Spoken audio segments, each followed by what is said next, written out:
In today's health alert, severe strep infections are on the rise in the U.S. A new study shows a sharp increase in cases of invasive group A strep, which can lead to deadly conditions.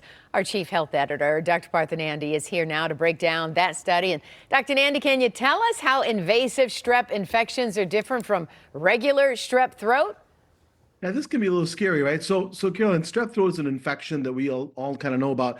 It's caused by a type of bacteria called group A streptococcus. It usually gives you a sore, scratchy throat and swollen tonsils. It's pretty common and can usually be treated with antibiotics. I think most of us know that. But sometimes strep can go beyond your throat, and that's what's called invasive strep. And that's what happens when your bacteria gets into parts of the body they usually don't go into. So this study looked at data from 10 states between 2013 2022 and found 21,000 cases. And during this time, Carolyn, invasive strep infections more than doubled. And that's concerning. And why, you ask? Because these infections can actually spread to places like the bloodstream or lungs and cause dangerous conditions like necrotizing fasciitis, also cause flesh-eating disease or toxic shock syndrome. Both can be deadly.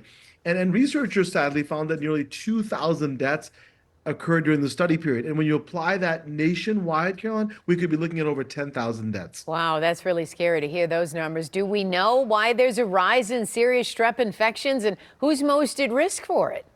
Important questions, right? So it could be tied to a few things. First, the bacteria are changing, and that's important to understand. Some new strains seem to cause more skin infections. Some are getting harder to treat for, for people like me as physicians. They're resisting antibiotics that we've relied on, like macrolides and clindamycin. Also, more folks today have diabetes, obesity, and both can weaken the immune system. And study found that most of the cases, about 57%, were in fact men. And rates were especially high in folks over 65, American Indian or Native American or Alaskan Native groups, and folks living in long-term care. There are also more cases in people who injected drugs or experienced homelessness. And while the total number of infections in kids hasn't gone up a lot, doctors are also seeing more severe and unusual cases in kids.